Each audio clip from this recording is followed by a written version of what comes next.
Titanik kemasi cho'kishi haqida million marta o'qiganmiz, eshitganmiz, даже kinolarini ko'rganmiz. Lekin biz bu videoda buni boshqa rakursdan yoritamiz.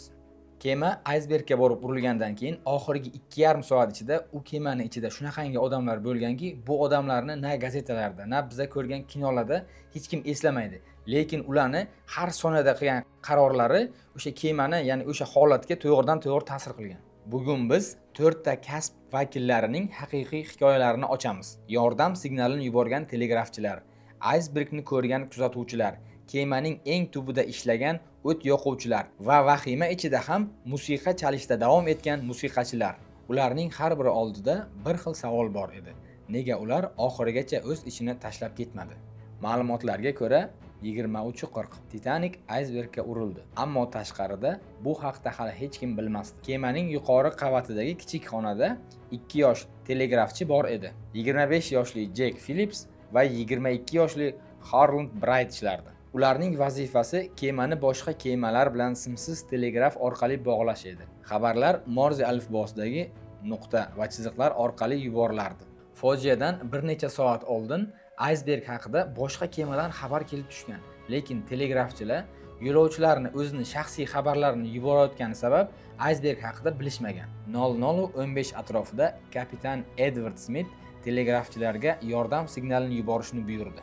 Phillips eski telegraf orqali simsiz signalni yubordi. Bright esa yangi Morze alifbosi ko'rinishida signal yubordi. Shundan so'ng ular yordam kelgunicha signal yuborishda davom etishdi. Kapitan ularni ishdan ozod qilganidan keyin ham Phillips telegraf yonida qolib ishlashda davom etardi. Phillips halokatda vafot etdi. Bright esa ag'darilgan qutqaruv qayig'ida omon qoldi. Ammo bu hikoyadagi eng muhim tafsilot hali oldinda. Titanikning eng baland nuqtasi qarg'a uyasida 2 kuzatuvchi navbatchilik qilardi. Ularning vazifasi oddiy, holatni ko'rib, xavf bo'lsa oldindan ogohlantirish edi. Ammo o'sha kechada bu ishni qilish juda ham qiyin edi.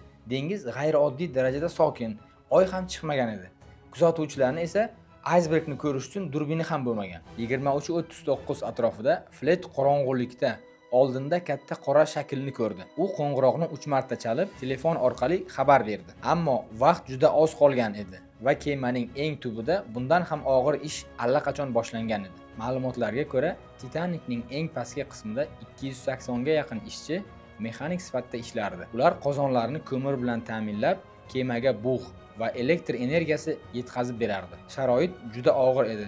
Kuchli issiqlik, ko'mir changi va tor xonalar aysbergga urilgach, suv pastki qismlarga kira boshladi. Ammo ko'pchilik yuqoriga chiqish o'rniga nasoslar va elektr tizimlarini ishlatishda davom etdi. Ularning mehnati tufayli Titanik ichidagi chiroqlar va muhim tizimlar cho'kishining so'nggi daqiqalarigacha ishladi. Mexaniklarning katta qismi shu tariqa halok bo'ldi. Keyingi kasb esa bundan ham hayratlanarli. Ular o'z hayotini saqlashdan ko'ra boshqalarga xotirjamlik berishni tanladilar. Titanik bortida 8 nafar musiqachi bordi. Ularning boshlig'i 33 yoshli skripkachi Wallace Hartley. Ularning vazifasi odamlar uchun musiqa chalib berish edi.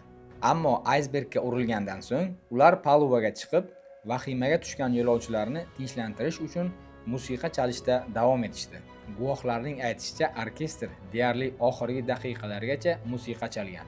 Ular aynan nima ijro etgani esa hanuzgacha bahsli. Norasmiy ma'lumotlarga ko'ra, Hartley hamrohlari bilan xayrlashib, orkestr kemaning qiyaligi sabab chala olmay qolgungacha davom etgan. Shu tariqa 8 musiqachining hech biri omon qolmadi. Ushbu ma'lumotlarni bilganingizdan keyin Titanik filmini albatta qaytib ko'ring va fikrlaringizni izohlarda yozib qoldiring. Va kasb ortida loyihasi sizga yoqayotgan bo'lsa, bizga obuna bo'lib, kuzatib borishda davom eting.